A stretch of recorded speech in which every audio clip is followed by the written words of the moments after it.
How are you doing, Recap?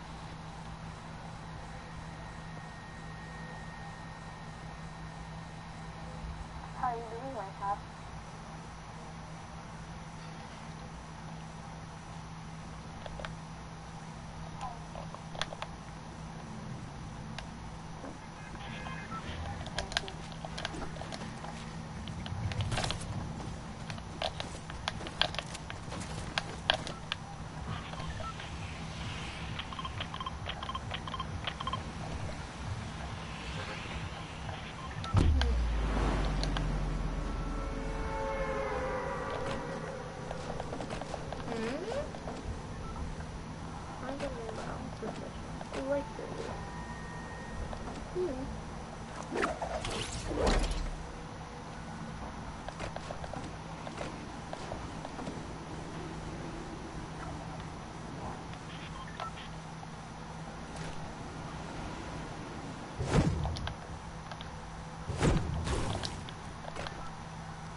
Thank you, game.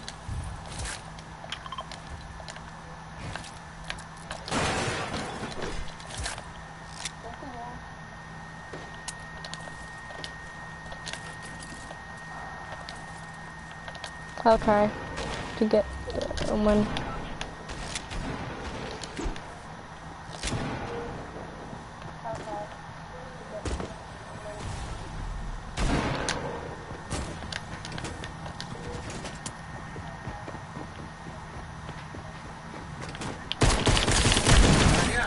Yeah? You want shells? Shells? Like, what are shells? They're not playing No, I mean watching me. Want shells with rice? They're not playing. ¿Lo pongo calenta? You want to come to the kitchen, mommy? Or you fine? You okay? So te cambiaste el coche. There's no running a lot?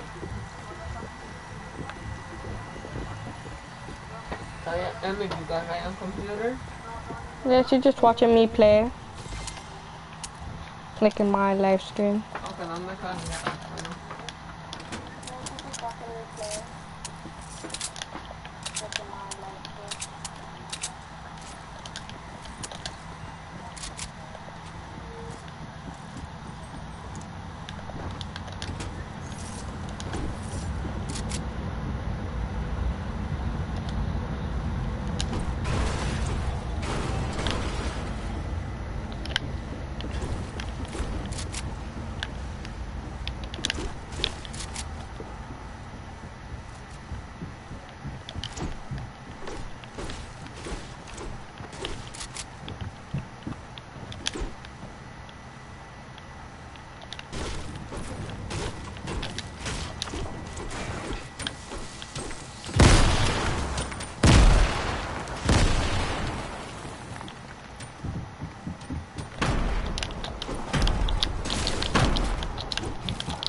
Mom, stop spamming.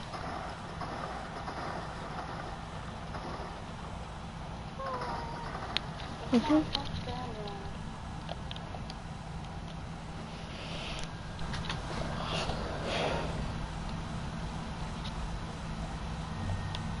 You left my live stream?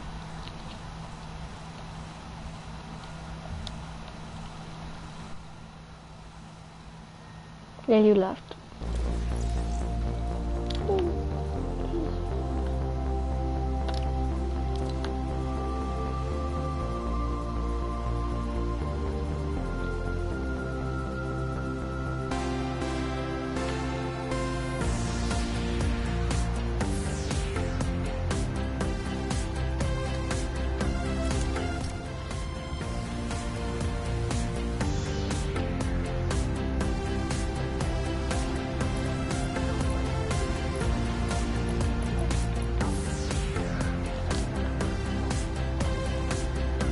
So-called lunatics of the past did not have an easy time of it. Those raving madmen and women were often treated more like monsters or deranged zombies than people with a mental illness, sometimes said to be agitated by the moon, perhaps cursed by the devil. The mentally ill of the past might be shackled, fastened to a wall, beaten, or might undergo extreme and mostly inefficient forms of treatment. Picture this scene. Something that sometimes happened to schizophrenics or epileptics before those words existed. They're tied to a chair that's suspended from a ceiling by ropes. The chair is spun violently around and around, not for minutes, but sometimes for hours, until the occupant throws up the contents of the show. But it got even worse, and in those old asylums, many patients didn't make it out.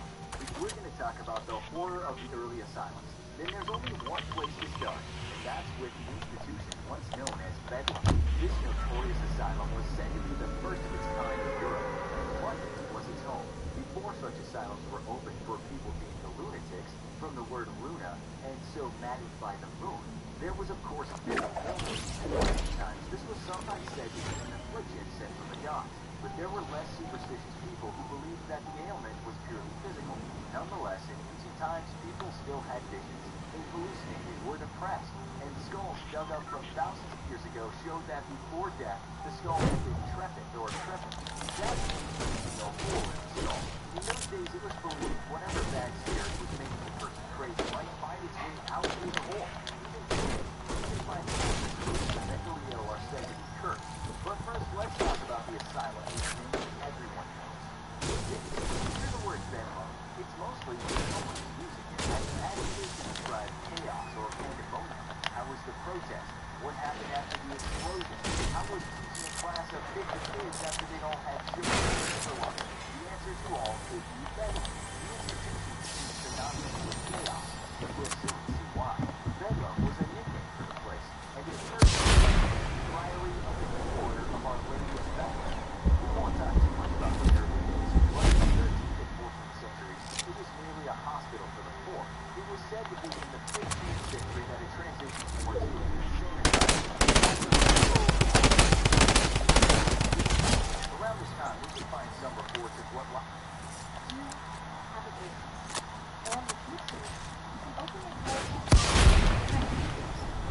was like in Bedlam, with some sources saying patients themselves sometimes covered themselves in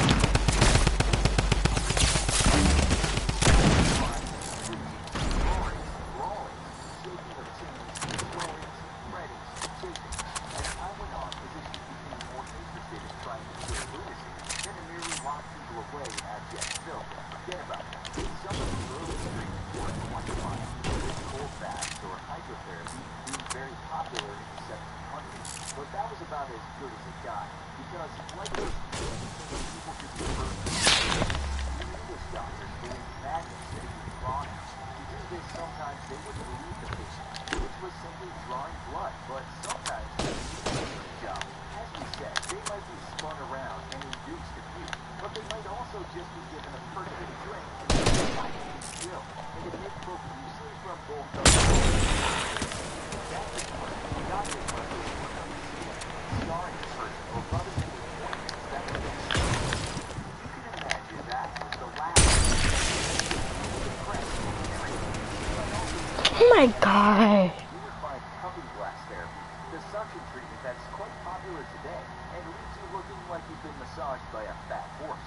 What surely made this worse, though, was the fact that many of the patients were fastened to manacles, and so treatment wasn't exactly pleasant, nor did the service come with a smile. It was likely closer to torture than curative therapy. Just to give you an idea of how mental illness was thought of, in the 17th century, two statues were made in Bedlam. One depicted melancholy, and the other written madness. The former just lies listless, while the latter is cheap and looks rather perturbed. In today's world, we might say the statue represents depression and perhaps a more psychotic kind of illness. But you might find yourself in Bedlam if you were merely a habitual thief, and one very famous patient was the fortune teller Daniel Baker, who instead predicted the Great Fire of London. In the 18th century, Bedlam wasn't exactly a holiday home, with patients still being beaten and starved until the thing inside them had vacated. In 1811, one physician wrote, "In Bedlam, the straitwaistcoat when necessary, and additional purgatives are the principal remedies. Danger, time, regimen, confinement, and seclusion from relations are the principal auxiliaries." As you can imagine, many patients became sick and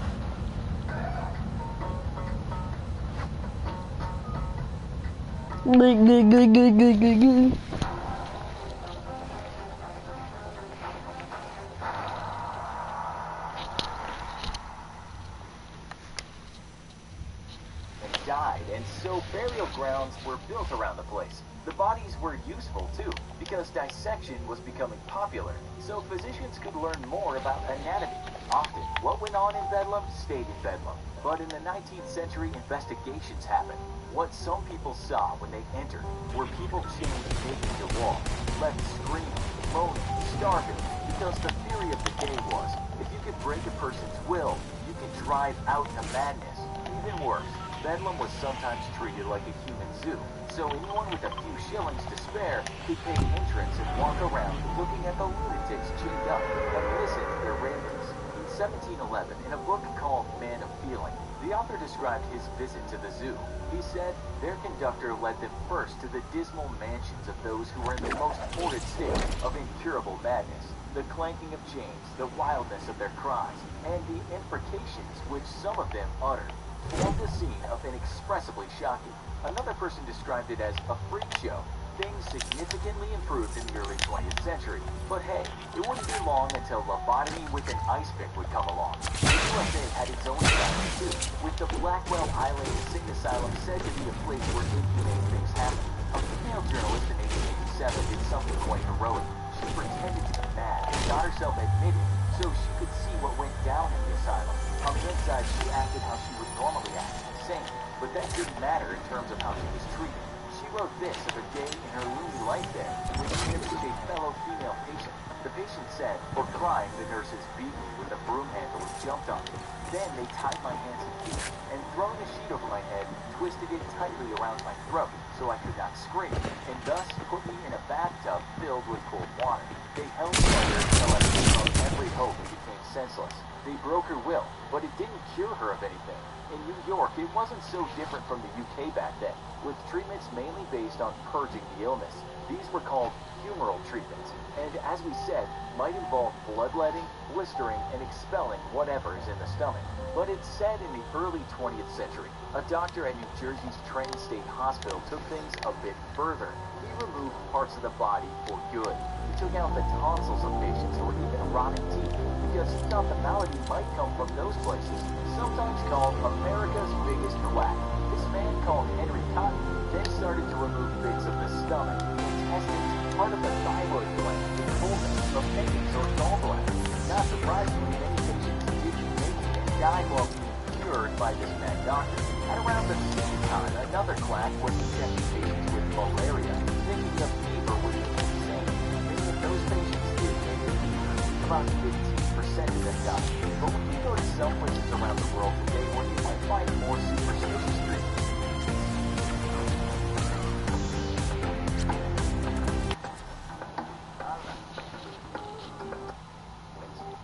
in 2018, The Atlantic wrote a long piece saying exorcisms are gaining traction these days, noting one story in the U.S. where a family called in an exorcist because their daughter seemed to be fighting the devil inside.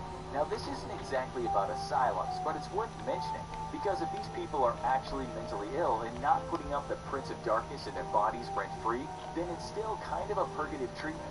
It's not unlike those treatments in the asylums. Tie someone up, starve them, leave them, and beat the devil out of them. According to The Atlantic, citing a Gallup poll, about 50% of Americans believe demonic possession is real. Maybe by daring to say possession might be a mental illness, we might have upset a lot of our very pious viewers. But such superstitious beliefs are global. We found an article with an interview with the director of one of Thailand's largest psychiatric facilities. Hello? He talked about what he found when his team went to do outreach work in the countryside for the first time.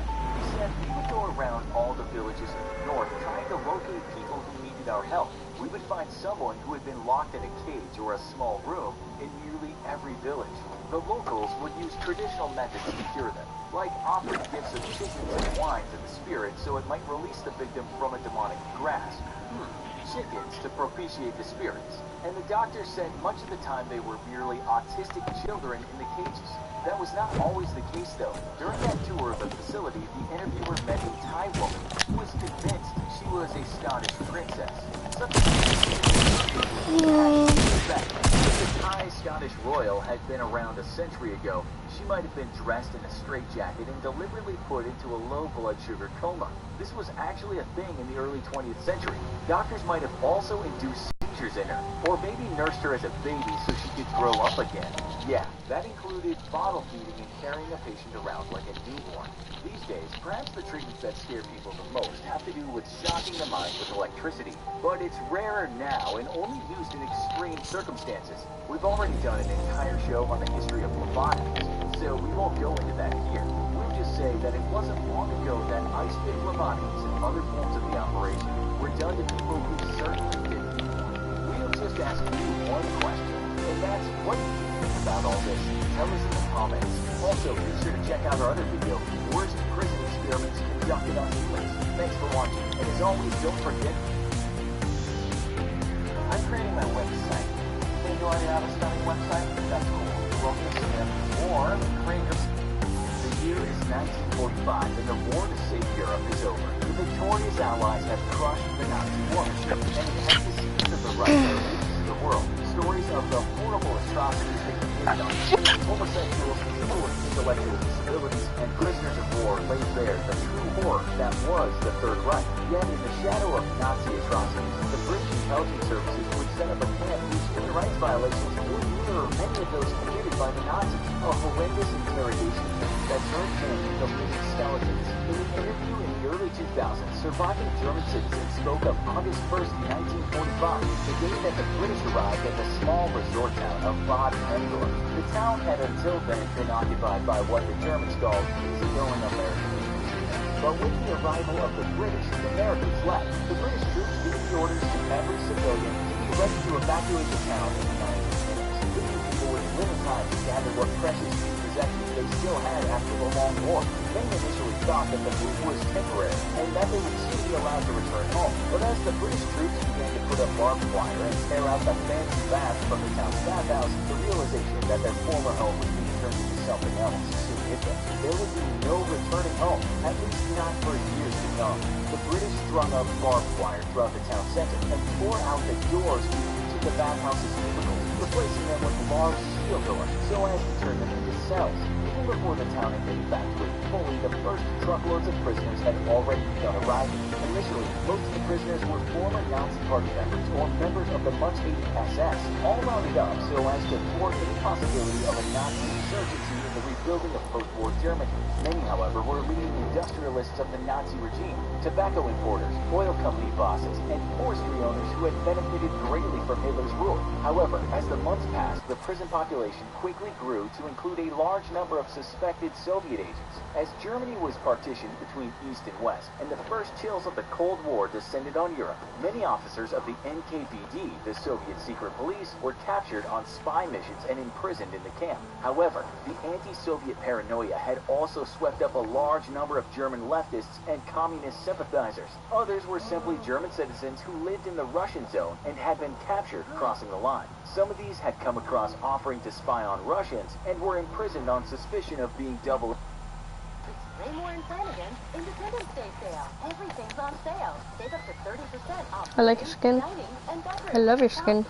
I hate your skin. Legends. Others were normal people caught up in the great power struggle. One man who starved No, to I death, actually Franz like acid. Osterreicher, had been arrested with Like the- forged papers while attempting to enter the British zone. His motivation? To find and be reunited with his gay lover. Another man, Walter Bergman, had offered to spy for the British, but because he spoke fluent Russian, he fell under suspicion and was imprisoned and tortured in an attempt to establish that he was a genuine defector. Bergman would die of starvation and lack of medical care.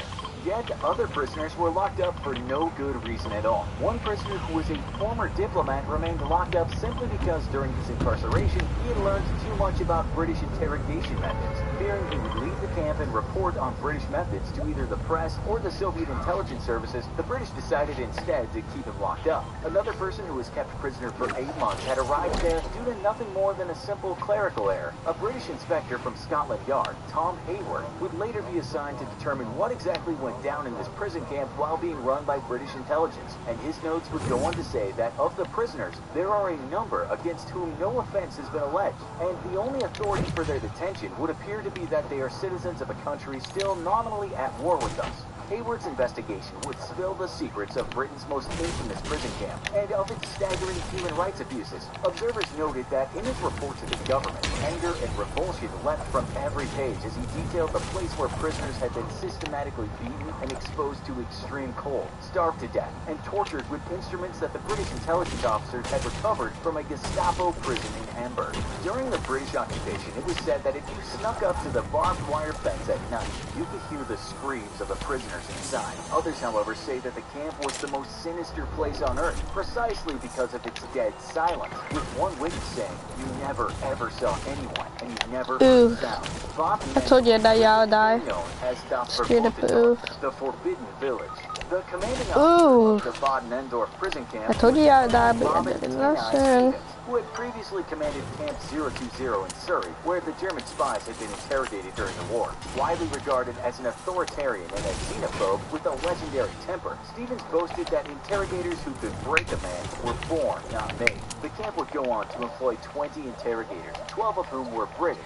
The other 8 were mostly German Jewish refugees who were purposely recruited because of their expected ruthlessness toward the German and Soviet prisoners both, given how much the Jews had suffered at the hands of full power.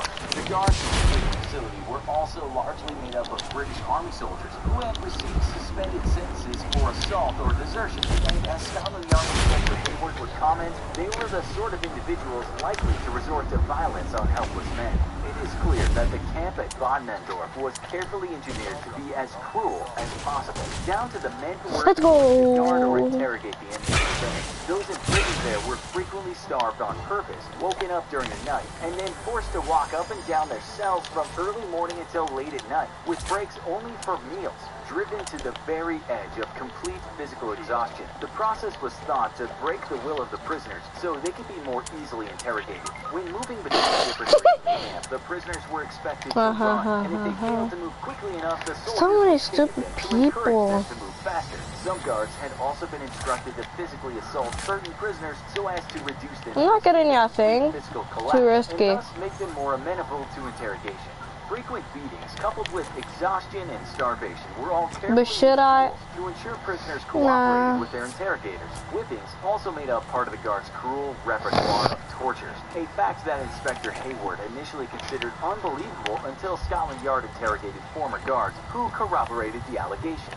Along with the physical torments, prisoners were also psychologically tormented, with threats to arrest, torture, and murder the wives and children of prisoners being encouraged, so long as they were never actually carried out. To a prisoner who was being tortured and beaten daily, however, such threats were likely completely believable. Prisoners who were deemed uncooperative during their interrogation were taken to a special punishment cell, where they were stripped naked and repeatedly doused with freezing cold water. The punishment would continue for weeks, even as temperatures outside dipped well below freezing. Prisoners were also handcuffed back to back and forced to stand in front of open windows in the middle of winter. Frostbite became extremely common, and many prisoners lost several toes and fingers, as well as a more delicate appendage due to the torture.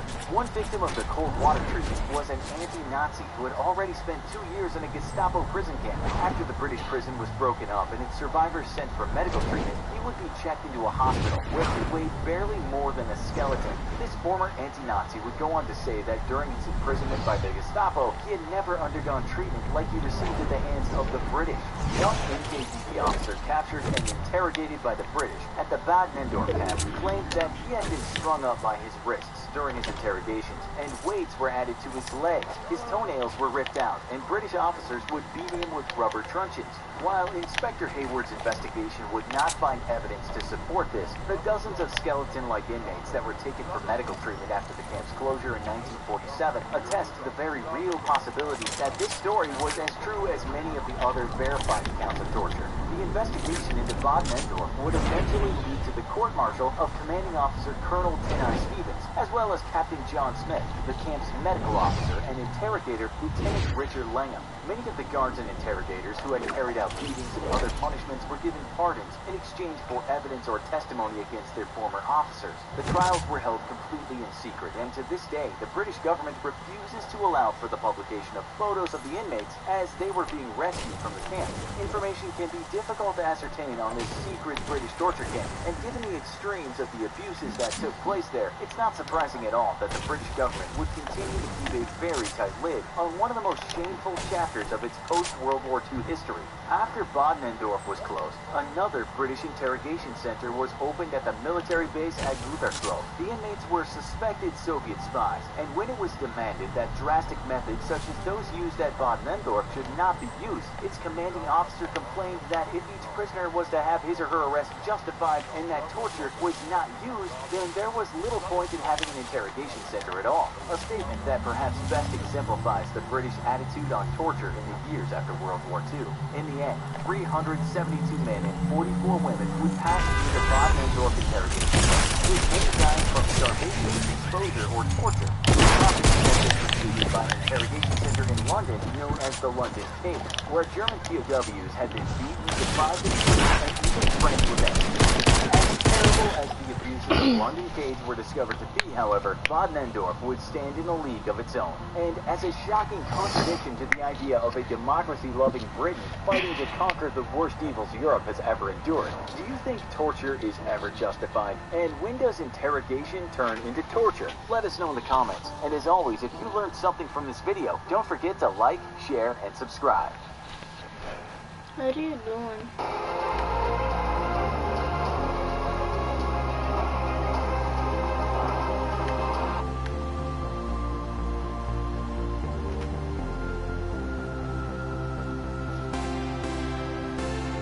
Why do I have to go behind?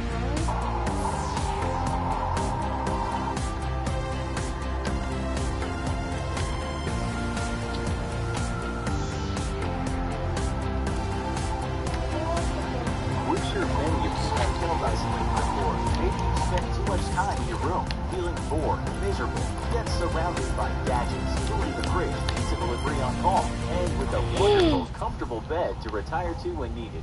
So imagine being stuck in a small cell without much else than a hard bed, a desk, and perhaps a few books to read. Imagine that for a few days, weeks, and then try to get your head around a year, 10 years.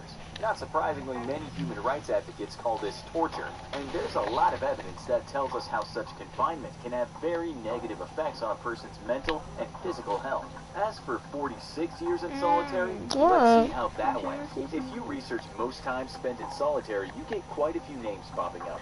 The Guardian reported in 2016 that a man called Albert Woodfox had been released from a U.S. prison, writing that he spent an incredible 43 years in solitary. The man who ate a fellow prisoner's brain with a spoon, Hannibal the Cannibal, aka Robert Maudsley, has almost done that much time in a lone cell in the UK. He even had a special cage made for him, given what he did when he last got close to another prisoner. Then we've got the criminal who's sometimes called America's most dangerous prisoner, Thomas Silverstein, who's been in solitary since 1983. But today, we're going to talk about a man called Hugo Pinel. While his name doesn't appear on many of those lists regarding most time spent in solitary confinement, we can find sources that do indeed say he either spent 45 or 46 years locked up alone. What's perhaps most shocking about this story is what happened to him just a short time after he got out of solitary. But let's first tell you a bit about him. Born in 1945 in Nicaragua, Pinel didn't exactly flourish when he arrived age 13 in the United States. He had fire in his blood, that's for sure. But some sources claim it was his relationship with the Black Panther Party in the 1960s that might have had something to do with his rape conviction. We cannot find much evidence supporting any kind of setup, though. Pinel was sentenced to life to be served at San Quentin Prison. Sources tell us that the 19-year-old Pinel had denied any crime, but in the end took a plea because he was told he'd only get a very short sentence. 3 years later, after attacking a prison guard, he was moved to Folsom State Prison. There he carried out another assault on a guard and was moved yet again. And then at his new place, he assaulted another guard. The year was 1970. A year later, and this troublesome prisoner took his violence one step further. After managing to get a guard into his cell, he committed murder. That same year, and Pinel was moved back to San Quentin, and it's there that he would become part of what's known as the San Quentin Six. Pinel and 5 others had tried to escape, but during this attempt, all hell broke loose in the prison, and there was a massive riot like San Quentin had never seen. During this riot, 3 corrections officers were killed, as well as 3 inmates. One of those inmates was quite well known. He was George Jackson, one of the leaders of the Black Guerrilla family. It was said it was the killing of this man that led to the vengeance taken out on the guards and the other prisoners. It depends on which source you're reading, but you might hear that Pinel and company were trying to expose brutality and racism inside prison, and this animus led to a riot, or that they willingly started a riot and the prison was totally blameless. This event is still a matter of controversy, and the riot is a story in itself. To say Pinel was disliked by some opposing gangs and by prison guards and other authorities might be an understatement, and he was about to be made an example of. But before that happened, he did some other terrible things, and one of those was when he stabbed his defense attorney, a woman called Lynn Carmen. She actually denied that Pinel had done this, so the story sounds kind of sketchy. Many people state that there was some prison corruption, but we can't corroborate that. Pinel was put on trial anyway. Guards came forward and said Pinel had cut their throats during that riot. In 1976, he was convicted of 2 counts of felony assault, and his days of hanging around with other prisoners were over. There was no way the system wanted this man in the general population, and as you can imagine, the guards weren't exactly sympathetic about locking him up alone in the cell for a long, long time. He moved from prison to prison, we're told, but he was always destined for the hole wherever he went. Much of his time, it said, was spent at Pelican Bay Prison, and his attorney later said that from his first day in solitary to his rather unfortunate release, he had no write-ups and spent his time mostly writing. Much of this work was related to activism. You see, many people believe Pinel was as much an activist as he was a man that cut the throats of prison guards. We can find sources, as we said, that believe he was set up for his first crime because of his affiliation with the Black Panther Party. Some of those sources state that Pinel was railing against terrible prison conditions, and this is what got him into so much trouble.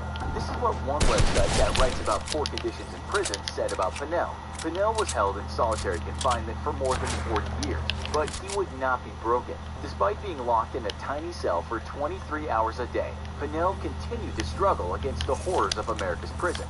This is what Pinel wrote himself after many years in solitary. I came in a juvenile delinquent, a common criminal. Thanks to beautiful people, I awakened. I have grown and transformed into a humble freedom servant. Your care and solidarity has provided me with extra strength and drive to keep on pushing and evolving, and I hope that my company has served you well. Unfortunately, we cannot tell you if this man was treated unfairly by the justice system, or if he was a brute more than he was an activist. What we can tell you is that after the 45 or 46 years of solitary, Pinel got word from the prison that he was going to be moved to New Folsom, but this time, he would be entered into the general population. According to the website Global Research, Pinel, nicknamed Yogi Bear, was worried about this because he believed that many people would be out to get him. We must remember that his black activism wasn't exactly popular with some gangs who call themselves white supremacists. It also seems he had enemies in black gangs. He was right to be concerned about his newfound freedom. Again, there are 2 sides to this story, but the one thing all sources do agree on is that after spending so many years in solitary confinement, this man wasn't going to get to enjoy his freedom. That's because in 2015, Pinnell was murdered.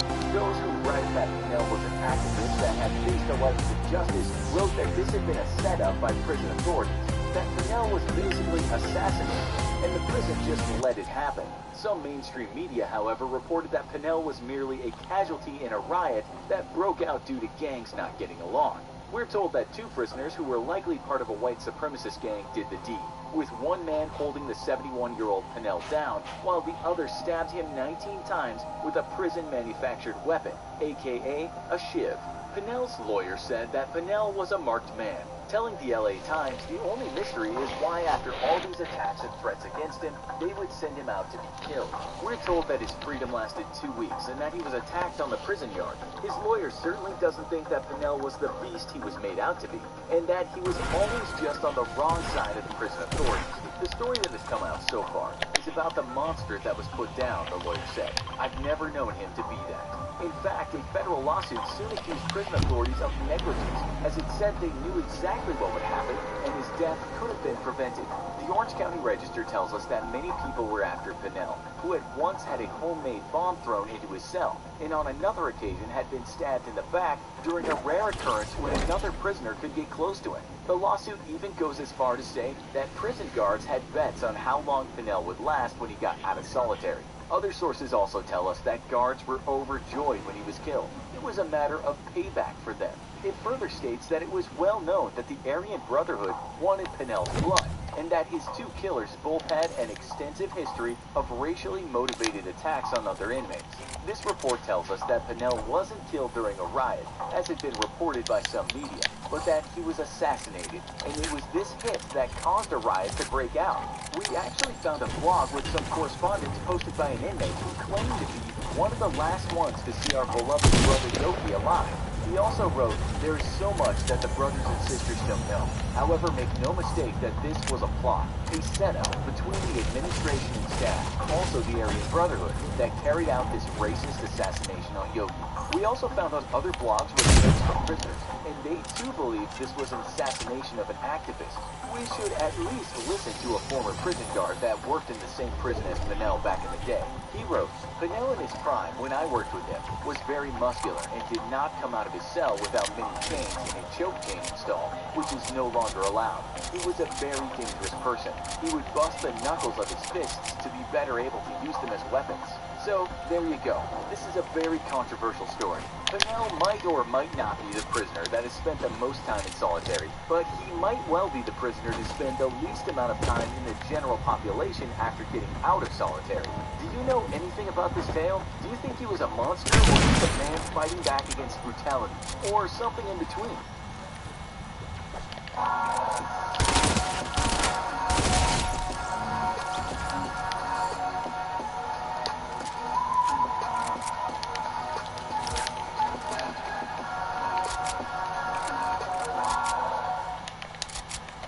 Alright guys, today we're doing another If You Laugh, You Lose. I'm with my good friend Danny, stay with us right here real quick. What up, people? And with that out of the way, let's get right into it. Alright, Danny, we're starting off with a divulsion.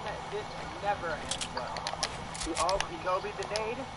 His teammate! Kyle! No! He hurt Kyle! Oh my goodness, and he gets himself! No, dude, there's no way.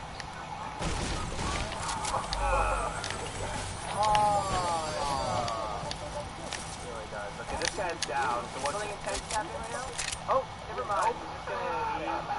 There was intense music for a second, and then he just failed. Yeah, he got bopped.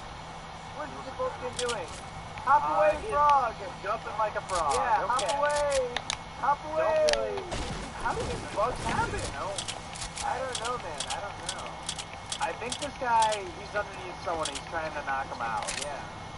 I don't know why is he shooting it out? Use your pickaxe, bro. Yeah. Pickaxe. Yeah. Bro, what is he doing? Oh, he fell. Get him! Oh, get him! Oh. I can't even begin to think about how salty it is. Danny, that was salty. Just a little bit. Just a wee little bit. Oh. Is our guy here gonna get? He for a second I thought he was gonna get a crazy snipe, but he just gets 40 stone out of nowhere. Yeah, it doesn't make any sense. Where'd it go? Diddy, where'd that go? Tell me where it went. It still got it. Default still got hit by it, but... Oh, okay. Yeah, he disappeared. We got a boy hiding in the bush. Oh, this is epic. Boom, he's going into... Oh. Never mind. Yeah, he's so pissed at that happening. Yeah. Oh, yo, they're just having a dance battle. Yeah. Who's gonna get pumped though? They're both holding guns. Oh, wait, the pump's already out. How's he dancing with the pump? Get out. Oh, that poor guy. That wasn't even fair. The guy was dancing with the pump. Of course he's gonna pull it out. After. No, killed that guy. Ooh, I like the music. How are these missing? I don't know. His gun's not working clearly. Get him, put a ramp down something. I love it so bad. That's oh no, my eyes! What? How did he build that in Battle Royale though? Yeah, he does need a freaking round of applause for that. How is he dancing with the sniper out? I wish that was a thing every time he emoted. Uh-oh, default. Oh, okay. Oh, no! Oh no! He's gonna get him! Ah! Oh, one's gonna do it. That one's gonna do it. Yep. Oh. Come on, people. You're better than that. I'm gonna know better. What? Through the crevice! Kind of shocked that worked. Thinking it would have hit it. I'm shook. What? Through the crevice! Through the crevice, what? I'm kind of shocked that worked. You're thinking it would have hit it. I'm shook, Danny, right now. Jump! He landed that! What? No! It really did the animation and everything. Hello, bud? Oh, another default clip. So, hello? Oh, he's been spotted. We don't have to whisper. He's gonna eliminate himself. No! No jump. Danny, he's gonna eliminate himself. He needs motivation. He needs something to live for. Like a gold star. Yeah, there you go. This streamer, Codfer, he's a good dude. He's a good dude, man. He's trying to help everybody. I would never give him my gold star, ever. As soon as I had that gold star, I would have the will to live, so I hope this guy... Oh! Oh! He has no material. Why would this default shoot back at him? I don't know, he stopped, so... what's he planning? I'm interested to see how this engagement ends, though. How's this gonna end? No! No, drop the scar before you jump! He should have dropped it. He should have gave the scar back to the guy. Look, he's like, where'd my gold star go? That's a mean. That's all I gotta say. Oh no. Kobe! 200 IQ play right there. Don't mess with my man. Don't mess with my man. That poor guy. Okay, we got 2 defaults and 1 chest. What's gonna happen? Well, this is one to get out the way so other people can. Oh, he's next. No! Don't do that, bro! No! At least he didn't knock him. All the smoke screen. I like it. That's a good play. I feel like he's gonna be like, I don't know if he's solos or what, but I feel like smoke's gonna go away and there's gonna be a bunch of people staring at him. There's just 4 dudes staring at him, all with shotguns, all in each corner. Oh! 90? Oh! 90 again? 90 again? That guy has so much shield. He had 100 shield, 100 health. I would literally be throwing my controller. Oh, battle call? No! Oh! The corn shield, Danny. That guy jumped right out. He's James Bond! No way! He's literally James Bond right now. That's so funny. That is an athletic people. Okay. Uh-oh. Run! Bro, run! No! He's too fat to get through the door. I guess so. That door's pretty slim. Oh no! He literally said get some high ground and just falls straight down. He's like, you thought. He's just shots on his gun dance. How's that possible? Do you know how to do that? I don't know. No, I've never experienced most of these glitches we see. Oh no! For $1,000, I want to be like, hey phone, show me pics of my dog Trap. And it does. I'm talking all of them. It's like Trappy at the club, Trappy at the dentist, Trappy on ice. Trappy on a PJ. Pajamas? Private jet. Oh. Hold up, this guy sounds mad.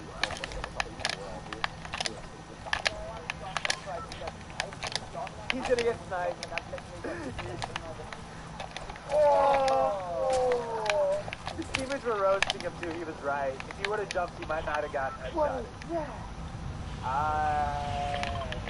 That is a default? Jenny, I am scared right now. Can you hold my hand? Maybe. When's the last time you watched it? Alright, perfect. Enough? Alright. Yeah, bring it in, dude. I got you. Dude, that is the biggest default head I've ever seen. I hope I get to witness this bug at some point. Oh my god, what is that? It's a dinosaur! I don't think that's a default, dude. That's something else. Wait, that's like a dinosaur, literally. Yeah, are there dinosaurs in Fortnite now? Move your head. Oh, perfect timing. Yeah. Oh, he's going for the chest on top. He's got some intense music here. How's he gonna end? Oh look, no, the chest. He hit it again. Look, look at the chest. That was a clip with the twist. He should have just hit the chest again. And that guy was a hero. Yeah. Okay. Get in the zone. Run. Get in the trap. Oh, I got it. I got it. Oh boy. Uh-oh. No, don't do it. Got him. Don't do it. No!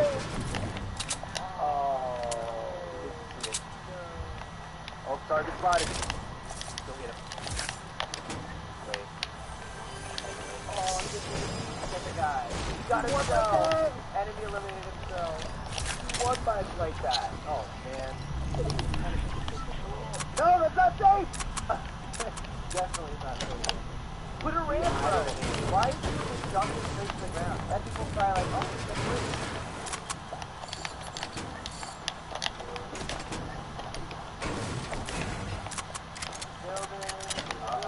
Look at him go! He doesn't need the build. He's just flying. He's so majestic. 3 versus 1. What's this guy gonna do? These people are so bad. These people are so bad. Why are you really just like I know so? No! Don't do it! No! Aww. I was really hoping he was somehow gonna win. Why is the chest still there? Why is he I don't know. Why is that just happening? Oh, hit him off the map. Do it. Yes. Oh, that guy jumped at the worst time. Oh, there he goes. See you later, buddy. Oh boy. Ooh, okay. I like the strat. He's going for stealth. Is it scary, Danny? I need your hand. Okay, here's my hand. I'm sticking it out right now. I don't know what just happened. Yeah, that doesn't make any sense. The other guy was so far away. He's gonna shoot out his teammate. Or maybe he's not. Maybe rocket ride? What? That guy is so golden. That guy is dumb. McDonald's, oh, where's the other part of the frickin' letter, dude? Imagine making a frickin' company, right? And then for the logo, they just completely messed it up. Like, what happened, dude? Where's the other part of the frickin' side? You had one job! Is it McDonald's, like with an N? McDonald's? Hey, what's up? Let's go to McDonald's. Not McDonald's. There's no M anymore. It's an N now. It's McDonald's. Or is that like a rainbow? Is that supposed to be a fry? What? A rainbow fry thing? What is the logo, man? What's wrong with this McDonald's? That's definitely not an M. McDouble combo, $3. It's actually a Nick double combo, $3. Get it frickin' right, stupid. You had one job, McDonald's. Come on, man. No sponsor, by the way. But yeah, that is what we're gonna be looking at today. You had one. Guys, welcome to the channel. If you're not subscribed, what are you frickin' doing? Make sure to hit that subscribe button and turn on those notifications. I'm running out of breath. Oh my god. But yeah, subscribe to the channel, guys. Hashtag.